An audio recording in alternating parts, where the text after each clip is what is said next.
Balik tayo sa ating bahay. Taray. Sa ating bahay. Sarap na no, ng noodles. 150 lang. 150 lang yun? Yep, ganun karami. Kala ko tumahal. Dito kami nakatira. Sobrang laki. May take out pa no. Sobrang laki. Ang ganda dito na gumawa ng cabin. Cabin in the woods. You know. Ganda. Tapos dyan lang yung parking mo. Tapos lalakad ka pa pababa. Ganda. Wala bang wakwak dito? Quick ganun. Quick. Wala naman. Parang may narinig actually ako kagabi.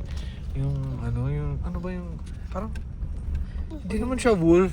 Wala naman ako narinig na ganun. Siyempre, tulog ako. Tulog ka baliw ka pala Ano?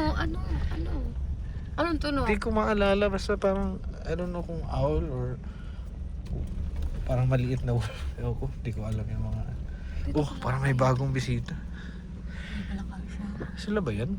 Sila pa rin ba yan? 2-4 Parang hindi. 2-4-6. Parang iba na itsura ng motor. Okay, ito na tayo. Kiltipan Pog O View. Umalis na sila. Pwede kaya dito? Hindi tayo kakarang doon kasi pag umaga nga maraming nagahan. Ay, hindi pala naayos yung David Tiaga. Ito pala yung bahay namin. Ito tumatawa. Grabe ka Kung na kasi kami dito. May tangki pa May tangki pa tayo ng tubig. Paano kaya tumira dyan Ang init.